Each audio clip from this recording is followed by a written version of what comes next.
Thank you so much for braving the storm outside and coming to the latest Science in a Movie.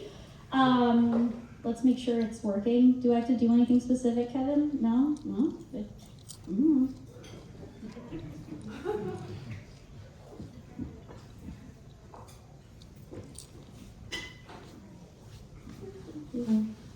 We did test this earlier, but you know, I'm bad with robots. We believe in you. Thank you, I appreciate it. I like the color of your dress. Thanks, my friend helped me pick it out. She said she thought the sparkles would look nice on stage, so here we are. Yes! Perfect, here we are. All right, so welcome to Science in a Movie. I'm your cannibal scientist, Kate Chaos. This is Eat Thy Neighbor as You Wish to Be Eated, a look into cannibalism with me. All right, so for the menu today, we'll go into who I am. We'll talk a little bit about what cannibalism is. We'll talk about animals that exhibit cannibalism. I will briefly go into a history of humans with cannibalism. Shockingly, as civilized as we like to pretend that we are, we're actually not. And then I'll talk about 4 famous cannibals that you may or may not know about. And then finally, we'll talk about probably the most famous American cannibal story, which is the Donner Party. I will only scratch the surface of each one of these topics, but I think all of them are super interesting and fascinating, and I hope you guys enjoy the ride. So, I am Kate. Hi. I am actually currently living in Salt Lake City, which is weird, to be completely honest. I wasn't expecting to live there, but I got a really great job. I used to work in cancer with many lovely people who are sitting here today here to support me. I was in manufacturing, quality control, process development, and research when it came to cancer. In 2020, my grandmother passed away from ALS, and I had moved to Boston to continue working cancer. And as I was looking for a job to move back here to Seattle so that I could grow old with the assholes I consider my friends, I ended up finding a really great job with this company called Recursion Pharmaceuticals right here. And so I am now working in neurodegenerative diseases, specifically with stem cells and microglia. And it's been weird. I've never worked with brain cells before. They are finicky. And the way my boss got me on board was microglia are technically cannibals. And I was like, tell me more. But for those of you who have not been to one of my Science in a Movies before, this is actually my 5th Science in a Movie. I started with Central Cinema in 2018. This was back when we were working with the Pacific Science Center. They had this thing called the Science Communication Fellowship. I was technically not really eligible based by their guidelines to actually do it because my highest degree is a bachelor, but I have been in the industry for over 10 years at this point in time, and so they made me an industry fellow. Kevin and Doug were so kind as to give me October every year, and I made it weird. So I have told them any movie they want me to do, I will make it weird. So I did Viruses and Zombies, I did Killer Clowns and the Science of Fear, I did Plants and Parasitic Aliens, I did Beetlejuice was the last one, if you came for that one. That was the Science of Death. I made that one super weird. So I was supposed to come in October, but because I moved to Salt Lake City, I wasn't able to do October. But don't you worry, we're still gonna do The Fly. The Fly actually might be coming sooner than anticipated because my best friend has 2 Eggos in her Pregos, and so I will probably be here again in the next few months. So look out for that. We are gonna be doing forensic entomology for that because I thought bugs were super cool. A couple of things about me, I have too many animals. My dating app profile actually says I'm only here because I've reached the maximum number of pets I can carry down 5 flights of stairs by myself. My dog Spooky, my 2 cats T-Bone and Wednesday Caddams, and my snake Voodoo. I actually really love this picture of Spooky. I don't know if you can see, this happened recently. I had a dinner party in Salt Lake City. We actually played this board game that I love called the Donner Dinner Party. And there were not enough of us to not be overtaken by cannibals, so we drew a couple of cards for my dog Spooky. Turns out he was a cannibal as well, and he had never been more confused. So, yeah. I also hate spaghetti. getting stupid. I would like to make a disclaimer. I do think this is the grossest presentation I've ever done. We will talk about genitalia more than you will actually think would be something that we should talk about. But you bought a ticket, so you knew what you were getting into. Hell yes. So, why cannibalism? Like I said, Doug reached out to me in October and was like, do you want to do the fly? And I was like, I still want to do the fly, but I can't come in October. And so he was like, well, when can you come? So for those of you who don't know, which is most of you, my birthday was 2 days ago. I turned 37, and I was like, if you would like to do a birthday presentation, I am more than happy to come and spend my birthday in Seattle with people that I love. And he was like, well, it'd be really hard for us to do the fly. I mean, we could play Sugar Ray's I Just Want to Fly over and over to make it a loop, because it's technically musical month. And I was like, take your mediocre 90s music out of this. We're gonna do Sweeney, Todd, and I'm gonna talk about cannibalism. And the main reason I decided to do this is shockingly a topic that is near and dear to my heart. And I'd like to take a slight poll for the friends that I have here. How many of you had me bring up cannibalism and or say that I would eat someone before? Please, by a raise of hands, let me see. As you can see, it's not something that I'm quiet about. So it would be strange of you to believe that I would not eat a person. And I don't talk about this, but something you should look up.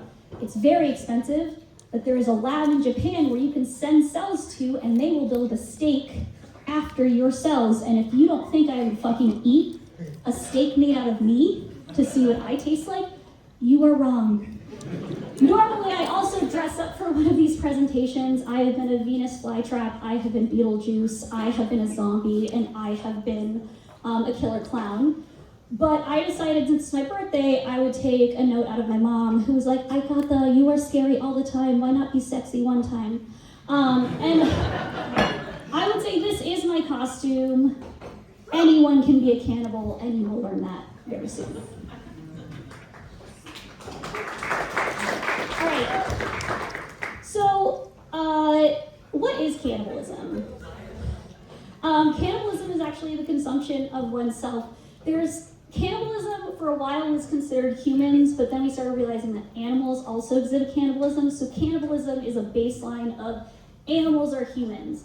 If you want to talk specifically about humans eating people, then that's anthropophagy, which is historically what you would see when you talk about cannibalistic behavior in humans.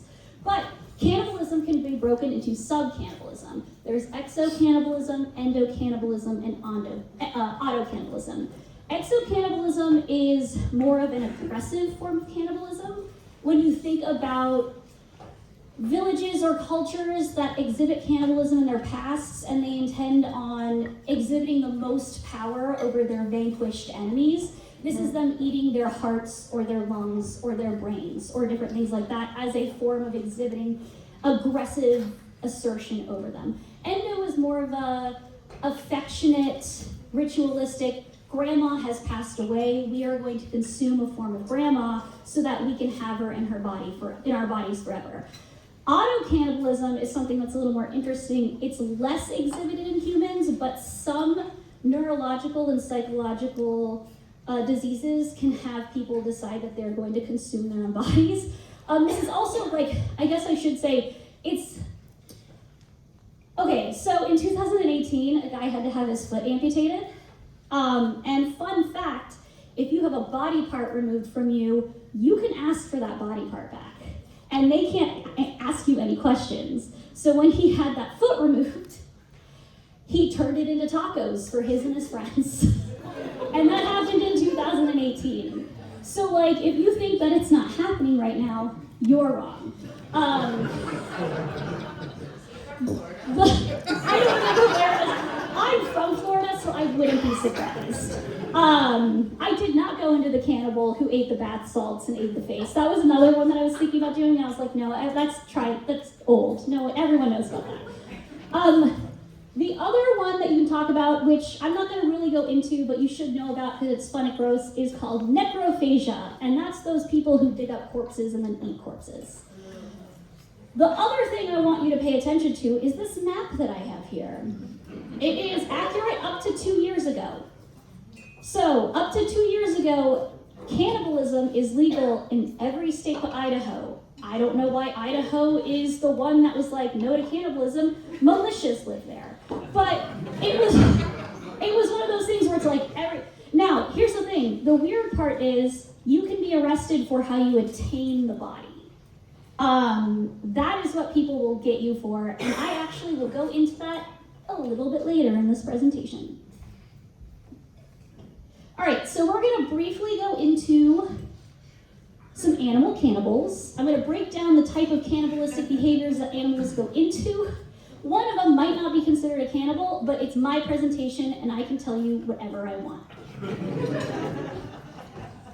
So what might the benefits and the costs of being a cannibal be? So you see a lot more cannibalistic behavior in animals that might not necessarily have the amount of nutrients or the available foods in their resources.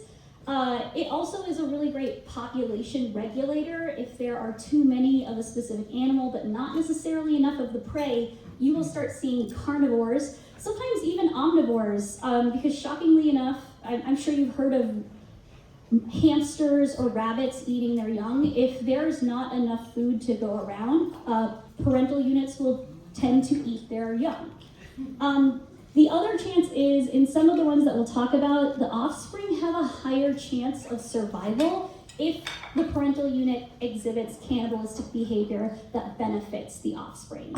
Now, some drawbacks are you have a higher risk of injury. If you are an animal who exhibits cannibalism and you are going for an animal that is similar, the chances of that animal fighting you and hurting you is much higher.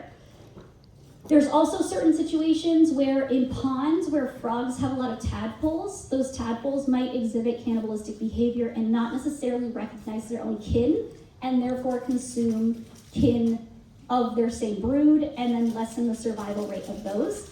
And then last, you also have the possibility of diseases passing by. I'm going to go into one disease found in humans that have exhibited cannibalism, but you also have the possibility of passing parasites that might not die during digestion. You also have viral things. If you as a cannibal eat someone who has hepatitis, there is a chance you are going to obtain hepatitis from consuming that human flesh.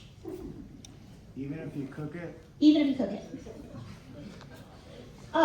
So let's talk about the types of cannibalism in the animal kingdom. Yes, sir, even if you cook it. So sexual cannibalism is probably the one that we actually think of the most, right? Because when you think of a cannibal in the animal kingdom, you probably think of a praying mantis or a Venus flytrap's not what I'm talking about. A black widow, right? So I'll go into those a little bit, but sexual cannibalism is the consumption of your sexual partner. You see that in mostly insects, sometimes fish. But this is one that doesn't necessarily happen as much because for mammals, generally speaking, having your partner around is, I guess, kind of helpful. I don't know. You also have size-structured cannibalism, which actually takes up a lot of the cannibalism that we're talking about. So this is normally older, larger, or more mature animals eating the smaller ones. This is broken down into a few different things. There's filial cannibalism, which is the consumption of offspring. So when you think of hamsters or rabbits or those rodents that we know that eat their young and you have to shield your children from because they're like, no, they're too young to know about death. That's normally what we're thinking of. This will normally be stillbirths. This will be miscarriages that come out, and so the parental unit will decide that the nutrients from that stillbirth or that miscarriage will be more beneficial for them. This is also if they don't think that there's enough nutrients out in the world for this brood of children to have, and they'll generally consume those. We also have something called matrophagy, which is where the mother sacrifices her body so that her offspring has a higher chance of surviving. And then we also have infanticide, which is where a rival suitor will kill the infant that has already been created from a different suitor so that it benefits their gene pool overall. There's also something, I'm not actually going to go into this one. This is more seen in things that have pups or large litters, but there's something called intrauterine cannibalism, where it's like, if you have a litter of 5 to 10 embryos, but realistically only 1 to 2 of those embryos are actually going to be born, you can see the other embryos absorb their brethren, and that's how you get a Bacter. But that's not true. I guess none of you have seen the Malignant, never mind. All right, so we're gonna go into black widows and praying mantises. These are ones that exhibit the sexual cannibalism that I was talking about before. Generally speaking, these animals exhibit sexual dimorphism, and what that means is the females are normally larger than the males. As you can see right here, very large, voluptuous, beautiful female, itty bitty pain in the ass male, right here. So, normally what ends up happening is the females consume the males either during or after sex. So, one of the things that will happen is you'll actually sometimes see praying mantises or black widows still fucking their partners while eating their faces. And it's actually really funny. It's pretty interesting to see. One of the reasons that this kind of evolved is because the females who actually practice the cannibalisms end up having babies that are more robust in the end than females who are not providing those nutrients up front to their babies. But because we live in a world where evolution happens and things are constantly trying to bypass other things, a lot of the males have started to try and figure out ways to bypass this sexual cannibalism. And one of the things you'll see sometimes in animals that have males that exhibit this type of behavior is the smaller males are able to escape a lot easier because the females can't obtain them yet. So another weird thing that you'll see is a female will be eating a larger male, and then a smaller male will sneak in there and get a sperm in there. Like, so it's one of those, we're starting to see like sneakier males when it comes to stuff like that. We're gonna go into macrophagy now. So this is not a worm. I know you guys think that this is called a caecilian, and a caecilian is a limbless, legless amphibian, and there's only about 250 species of caecilians there. But these are two species that exhibit the macrophagy, or the matrophagy that I was talking about, which is basically where the mother offers its body to the young, and this typically occurs within a few days to a few weeks of birth. Now the crab spider completely succumbs to it. They're like, my babies eat me, take me away, Jesus. Like, they're just like, this is done, we're over with this. The caecilians, though, have created a really interesting way to allow their offspring to get nutrients, but not necessarily die in the cannibalistic behavior that they've created. So what they end up doing is once they've had babies, they create a very thick skin that their offspring with unique and creative teeth can eat and absorb the nutrients from, and that skin replenishes every 3 days. So the babies can continue to eat that skin, but not actually kill the mother caecilian. Now, one of the reasons that these patterns have been exhibited is because the mothers that exhibit this behavior generally has more robust offspring, and these offspring have a higher chance of surviving past infancy. Give me a second, I'm thirsty.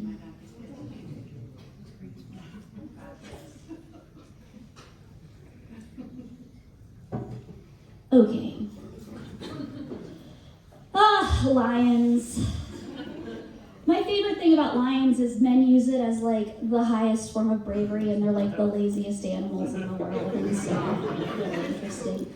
So lions are one of the biggest ones that exhibit infanticide. And what you end up seeing is that when a younger, healthier group of males overtakes a pride, if the older male has already produced offspring with the lionesses, they will end up murdering the pups or the cubs because one, that removes the genes from the older pride leaders, and two, that makes the females go into heat a lot faster so that the males can go ahead and impregnate the females.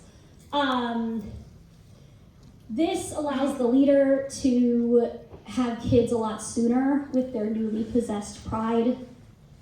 I don't have to go into this a ton. This is the most masculine version of cannibalism that I'm going to go into right now, and I find it the most boring, but whatever. All right, now I'm going to bring it down. We all know that climate change is a conspiracy from China. But what we are seeing is animals that didn't used to exhibit cannibalism or didn't have a lot of documented cannibalism are actually starting to have it happen more and more because territories are becoming smaller and smaller. And so scientists have been documenting that a lot with polar bears. Them being bears, there was a little bit of cannibalism that was kind of documented, but not nearly as much as we've been seeing in the last decade or two. What ends up happening is, as the climate continues to diminish their habitats, this is also diminishing their food sources. So polar bears, being kind of a singular occupancy territory type animal, are kind of clashing with each other with the amount of territories that they can have. And so as larger polar bears run into smaller polar bears that they can overtake, they're not only just killing them, they're also using them as a food source now. And this is just one of those things where, as we continue to see climate change shape and change the terrain of what the ecosystem looks like, we might be seeing more and more cannibalistic behavior of animals that we didn't necessarily see before. All right, I'm going to take a moment to get on my soapbox. This next animal, you can fight me as to whether or not you think this is cannibalistic behavior, but I don't care because this is my presentation.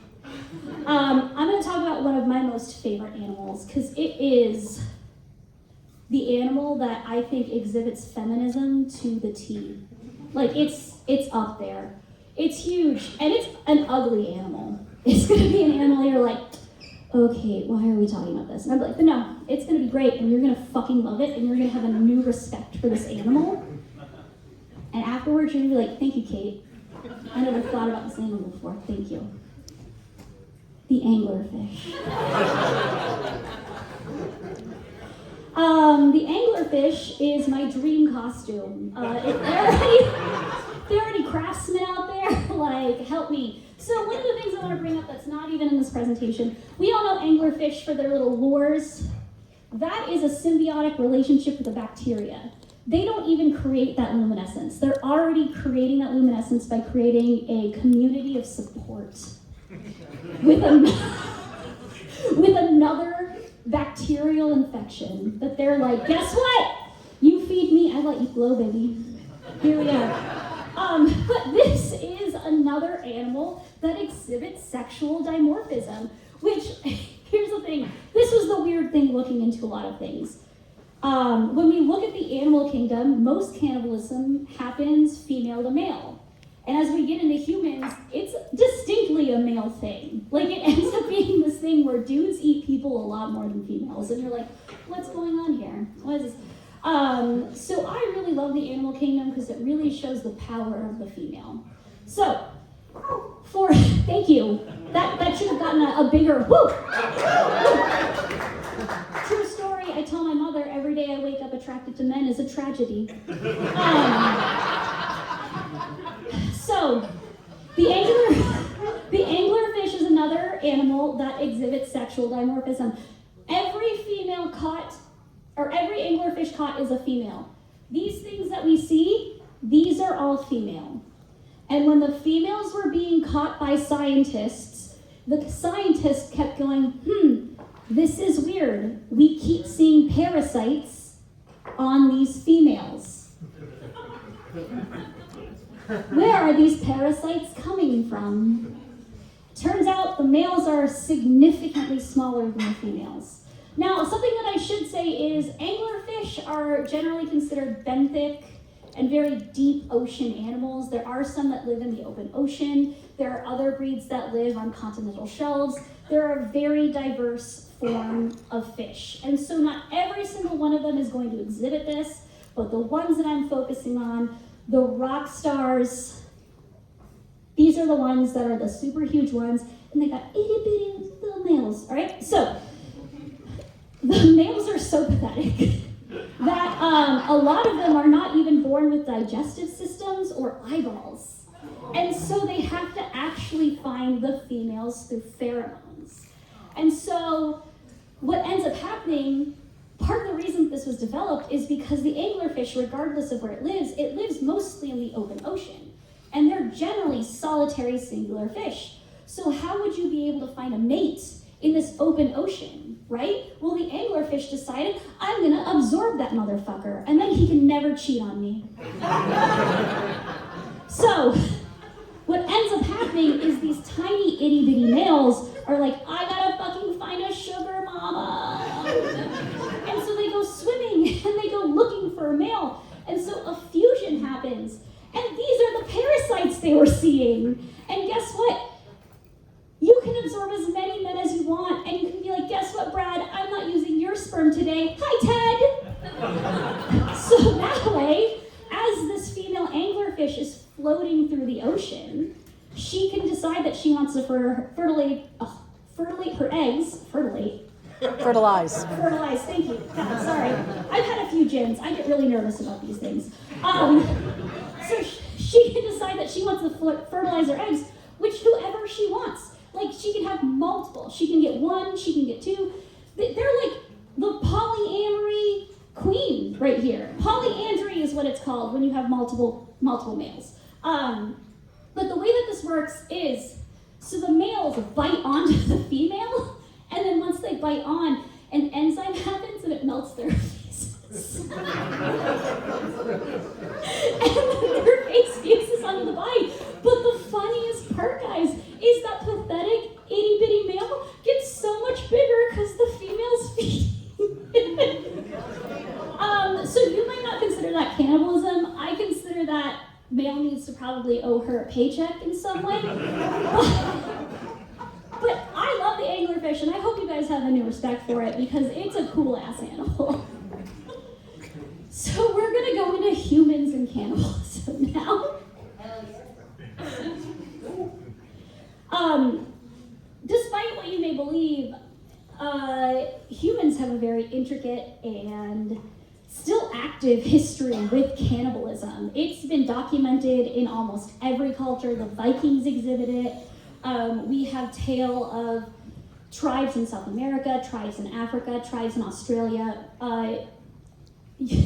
I'm actually going to go into some that have happened recently. It is one of those things where it's like, we like to pretend that we are so sophisticated, but we've eaten people forever. And so there are ritualistic practices that go into it. We had those exo and endo cannibalistic behaviors that we talked about before. So in 2022, so if you can count, that was, I want to say a year ago, but we'll count it 2 because it's 2024 right now. 3 people were arrested in India because they murdered 2 women and decided to eat their flesh because they had hoped that consuming their flesh would bring them prosperity and wealth. This is still happening. Historically, what are we here to see? Sweeney Todd. Historically, people have still murdered people to sell their body because it's cheaper than owning pigs. And so recently in 2012, a couple in Brazil was found guilty of murdering people and putting them in pastries and selling those pastries to people in town. This is within the last decade. So it's one of those things where we constantly think that cannibalism with people is something that happened in the 1500s, in the 1300s, before Jesus Christ graced us with whatever he graced us with. Was it those gross crackers at church? I don't need those anymore. But it does come with a cost. And so I'm going to briefly talk about a prion disease that you can get from consuming people. It is not something that is currently seen, but I will say it does have a really long incubation period, so there's a chance that we might still see some pop up. But this was something that was found in the tribes of Papua New Guinea. And they did ritualistic cannibalism, specifically the endo-cannibalism version where they were trying to celebrate their dead. A prion is a misfolded protein. And a lot of times the prion diseases that we see are prions that accumulate in the brain. So I don't know if you remember or were alive during the 2000s, I wasn't allowed to eat cheeseburgers because my mom was really upset about it. But mad cow disease is a form of one of these diseases. They generally can result in tremors, things that are similar to Parkinson's disease where you can't control your body movement, different things like that. So this is obtained by eating brain tissue. And so the 4 people of Papua New Guinea had a tradition of consuming, I should say they had a tradition of the women and children specifically consuming the brain tissue of the deceased. And so what ended up happening was they were starting to see an increase in bodily functions not working anymore. And so they created a name called Kuru, which actually means trembling. So what they were seeing was people were unable to control their bodies. They were having sporadic movements, different things like that. It is a form of spongiform encephalopathy. Sorry, I'm very drunk. I can't. But what you can see right here is these holes in the brain are not supposed to be here. So what ends up happening is your brain starts to look like a sponge, basically. What they think happened was a visitor in the 20s came to Papua New Guinea and died. And as a way to celebrate this person, they ate him. And he ended up having Creutzfeldt-Jakob's disease, which is another form of a prion disease that ended up accumulating over time. And so this practice of consuming brain matter stopped in the 1960s, but what ended up happening is Kuru has a latent incubation of 10 to 13 years, but has been seen to wait 50 years to show up. So it was not until the late 2000s that they started seeing a decline in the 4 people's rates of Kuru overall. So some of the symptoms are pain, coordination issues, difficulty walking, headaches, difficulty breathing.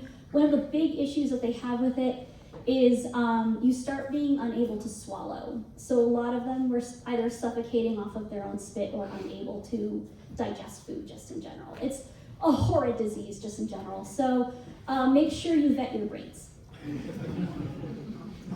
So let's talk.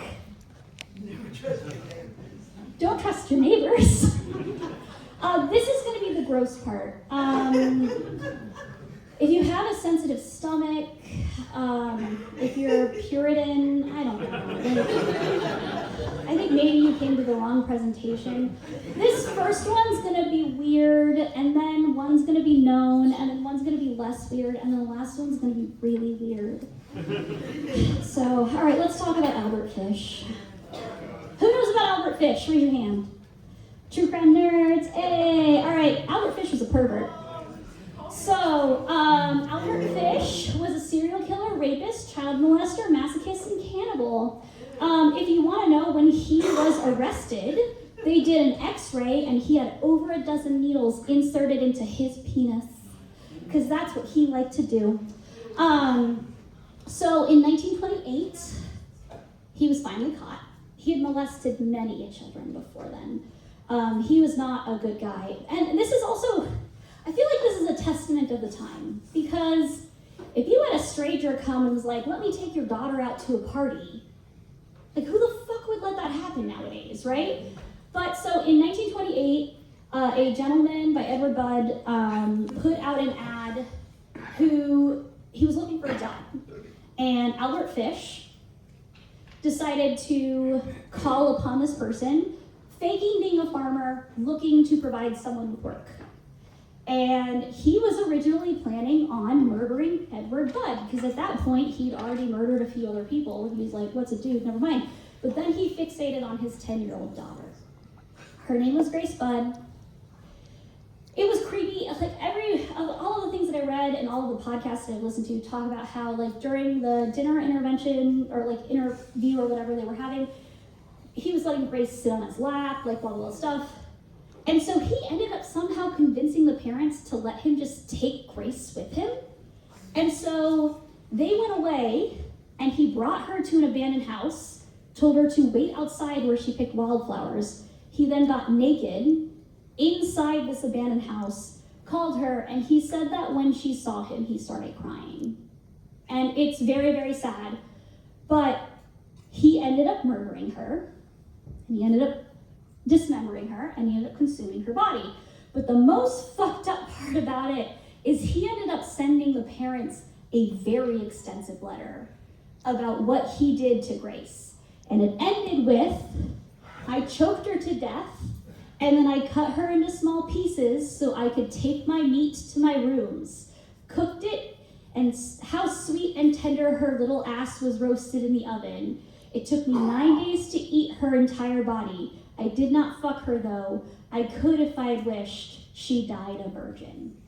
And that was the end of the letter that this fucked up monster sent to the parents of a deceased little girl.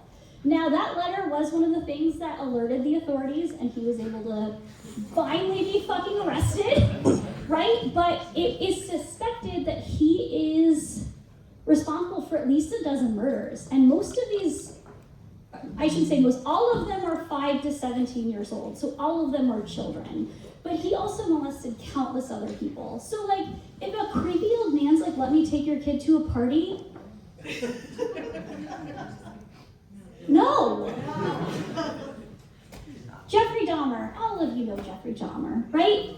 The Wisconsin cannibal, we all know about him. So he started murdering in 1978.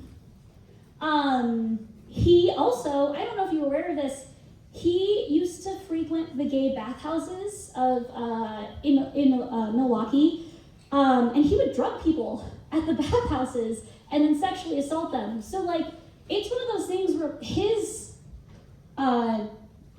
propensity of abuse was pretty documented for a while, but no one did anything, because no one does anything ever in these stories, right? Jeffrey Dahmer probably has one of the saddest stories. We all know of the Laos sex worker he brought to his house who actually escaped and was bleeding from the rectum, and women called the police, and the police were like, oh, it's a gay thing. Because Jeffrey Dahmer was like, it's my boyfriend, and we got into a fight. So they just let this underage boy who was bleeding go back with Jeffrey Dahmer. But anyway, in 1991, which again, within the last 30 years, y'all, like, Albert Fish happened in 1928, so you can be like, oh, okay, that happened like way back when. No, this happened in 1991. So he confessed to killing at least 17 men. He would lure these men to his apartment with the idea of money for sex, and or if he were allowed to take photographs of them in illicit positions. He would drug them. And funny story, he actually mixed up his drink one time and woke up to having been robbed by the person he was trying to drug. They stole $300 in his TV. So he had a tendency of dismembering the bodies, but he also ate them. He liked keeping the bones because he had a certain idea that if he was able to keep the bones or able to ingest the bodies, they would still be within him and they would have never left him in general. And so this is a quote from him. It was my way of remembering their appearance, their physical beauty. I also wanted to keep, if I couldn't keep them there with me whole, I could at least keep their skeletons. Yeah, codependent much. I agree with that. Here's someone, unless you're a real true crime nerd, you might not know about. Catherine Knight. Like I said, females don't normally come as cannibals. They haven't caught me yet, so. Catherine Knight actually has the title of being the first female who was given life in prison in Australia without the possibility of parole. She recently tried to argue that it was unfair for them to keep that, but they were like, you still have no remorse over what you did, so fuck off. So she actually was a butcher by trade. She loved being a butcher. She was actually really good at her job. Imagine that, right? She came from a family of sexual abuse, violence, and mental health issues. She was also a woman who experienced sexual abuse and probably had her own mental health issues. That does not excuse it. Your mental health is not your problem, but it is something that you need to deal with. Like, if you have those things, talk to a specialist. But she married actually someone who's considered a really nice guy. From all accounts, John Price, her husband, was someone that everyone really liked. But he was someone who was like, my wife Kathy is crazy, and if I don't come to work one day, she killed me. Like, he said that to people. So,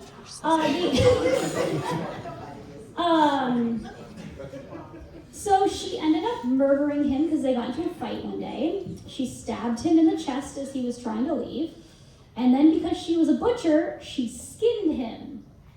And so when the police came, they said they originally thought it looked like a curtain. That is how well she skinned him.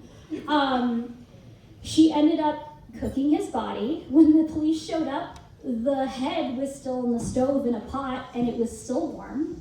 And then she made a plate for his 2 adult children. And it said that there was a third plate that she threw outside. They think that she tried to consume his body and then was just like, fuck this, and then threw it outside. She tried to plead insanity, tried to do all these things. They still found her guilty. I don't know, listening to the reports that I listened to and reading, she must have been great in bed, because she's not a real looker, like, no offense, but like, she just kept getting man after man, and then she finally got a nice one, and she's like, guess what, you're Stu, and then now she's in jail. All right, I'm gonna put a disclaimer on this. If you're squeamish, close your eyes. Here we go. Now, Sojiyama. Oh my god, why? I told you it was gross. All right, so this is a Japanese artist. He considers himself asexual, which, do whatever you want to do. Great. He decided to go through genital nullification. I don't know if you guys are aware of that, but sometimes people who feel like they are asexual decide that they don't need their genitals, so they decide to remove them. On his 22nd birthday, he decided to go through genetic nullification, and he did that thing that I told you before, where he asked for his genitals back. He kept them in a freezer, double bagged for 2 months. And then he tweeted out, I'm offering my male genitalia, full penis, testes, scrotum as a meal for 100,000 yen. I will cook and prepare by the buyer's request at his chosen location. 100,000 yen equals $250. I think he lowballed it, personally. But so he decided that he wanted to do this because he did say, I thought about consuming them myself, which would be auto-cannibalism, right? But he decided, as an artist, he wanted to make it an art piece because he considered the fact that as an asexual artist, he did not need his genitalia to succeed in whatever he wanted to do. So he wanted to make a statement about it. He ended up having 71 people show up. 5 people decided to consume his genitalia. It was a curious couple, a 22-year-old woman, a manga artist, and a event planner. As you can see, this is how he cooked his penis. Right here. Everyone got to have a little bit. I think the funniest part about it was apparently everyone was disappointed in how it tasted. And then a Japanese chef responded, well, what a waste of a perfectly good penis. Everyone knows you should sous vide that. Which, I don't know what's happening in Japan, y'all. Are they okay? Like, whatever. But so he actually made sure that they signed a release form because he was like, if you get sick from eating my penis, like, that's not on me. But so, funny enough, remember that map that I showed you? Cannibalism is 100% legal in Japan. You can totally eat people in Japan. So what prudes, because no one likes anyone to have a good time, decided to get him on, which they did technically arrest him for a second for, was indecent exposure. Which is really funny because at his party, he made a joke that he'll never be charged with indecent exposure again. And then he gets charged with that. But he was able to get away with it for the fact that everyone had to sign a waiver. He was like, much like I said with you guys here, you bought the ticket, you know what you were getting into. So, you can eat people in Japan, just make sure it's not their genitalia. I guess, yeah. All right, we're reaching the end of our presentation, and so we are going to go into probably the most notorious cannibalism story of North America in general, the Donner Dinner Party. So the Donner Party is also known as the Donner Reed Party. It's really funny because this is James Reed. James Reed and Margaret Reed, his wife, are actually two of the survivors of the Donner Party. James Reed is actually mostly responsible for everything that happened in the Donner Party. The reason that Donner got it was because everyone liked him more, so they voted him leader. So, so this is a group of settlers who decided to leave Illinois for California in 1984. It consisted of multiple families. It was basically a 9-wagon Oregon Trail-esque wagon party. So there was like the Graves, the Fosters, the Donners, the Reeds. You also had a slew of unmarried men looking to maybe potentially make their way out west and actually get some money. For those of you who don't know your history, the Oregon Trail had been traveled for a really long time at that point in time. Everyone knew the Oregon Trail. There was also a cutoff called the California Trail off the Oregon Trail if you were trying to head in that direction. The Donner Party decided, fuck that, and so they instead used a untraveled trail called the Hastings Cutoff. The Hastings Cutoff, which we will go into in a second, was a really bad decision. The other thing going against the Donner Party is, given the fact that it was the 1800s and everything was fucked back then, they generally said if you were going to leave from anywhere in the Midwest to go to Oregon, California, anything over here on the West Coast, you should leave by April 1st. If you don't leave by April 1st, you should preferably leave by April 16th. If you don't leave by April 16th, you should leave by May 1st. The Donner Party did not leave Independence, Missouri until May 13th, which was way behind what that normal schedule would be.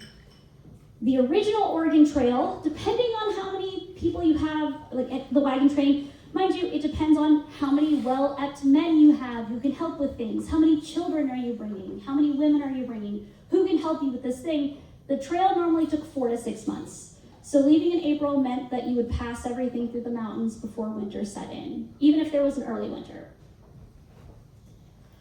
So the Hastings Cutoff was created by Lansford Hastings. He created a pamphlet called The Emigrant's Guide to Oregon and California. Lansford Hastings was not an explorer. He was a lawyer who thought that he knew what the fuck he was doing. He claimed that this cutoff would remove 300 miles from the original Oregon Trail or California Trail.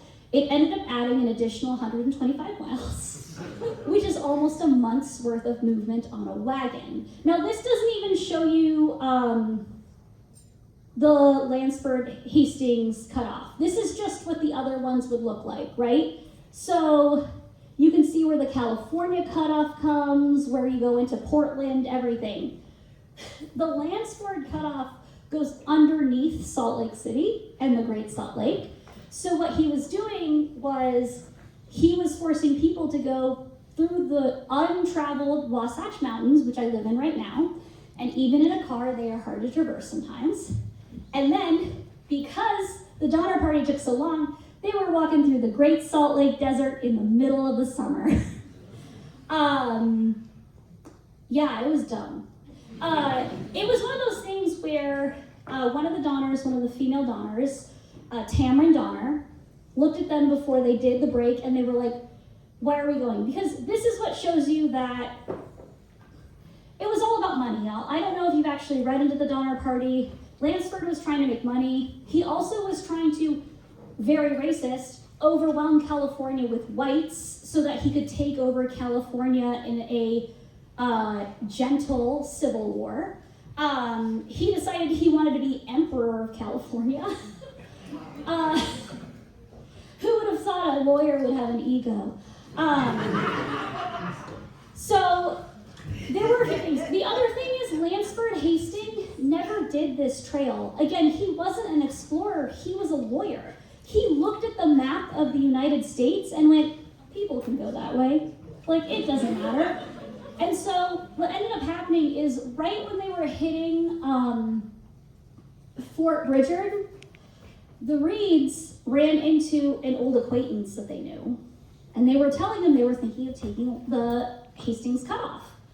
And he went, you can't take that.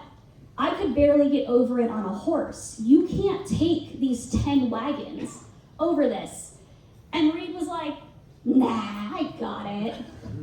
But the other thing that you have to think of is the human element. Everyone ended up hating everyone. And so Reed ended up getting banished into the Great Salt Lake because he murdered the Graves' prized and popular horseman over a stupid, he stabbed him in the chest over a stupid heated argument that he had with Reed's own horsemen.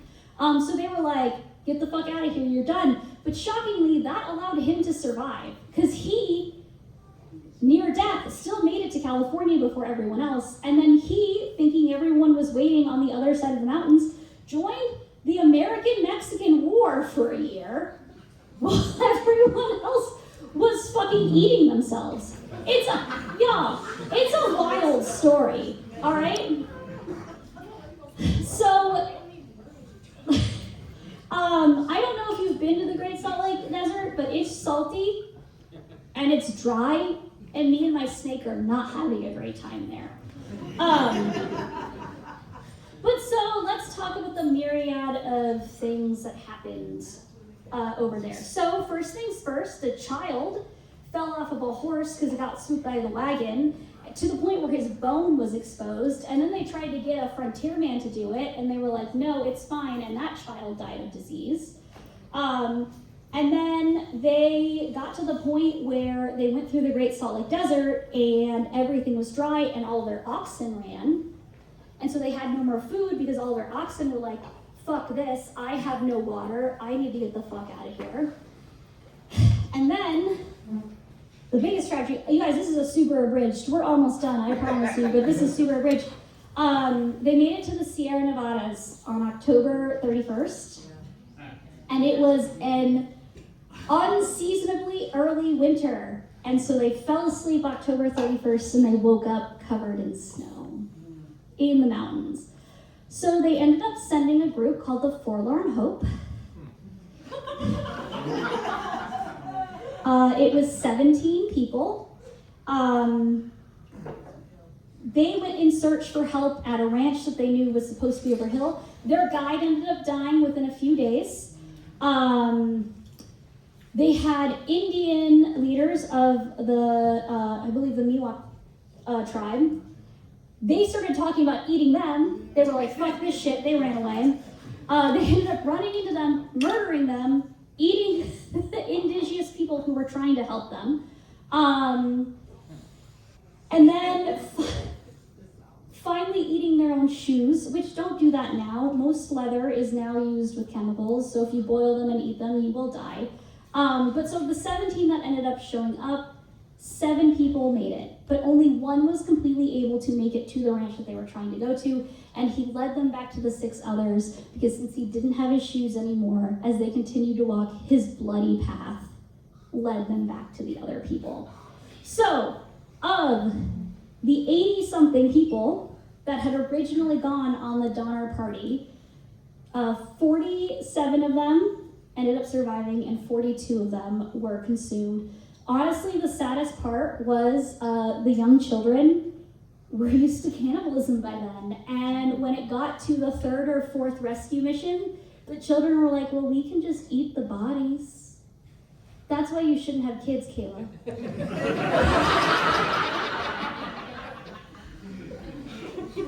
All right, thanks everyone.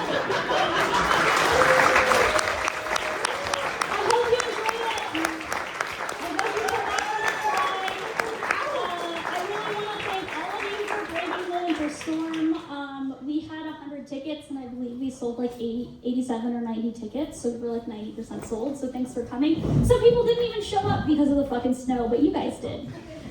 So you guys are super cool. I hope you enjoy Sweeney Todd, and remember, maybe next time you eat one of those biscuits, maybe it's not beef. Maybe it's not pork. Maybe that friend that you haven't seen in a while, maybe he's missing. And you should call him. And if he doesn't pick up, well, I hope that pastry was really good.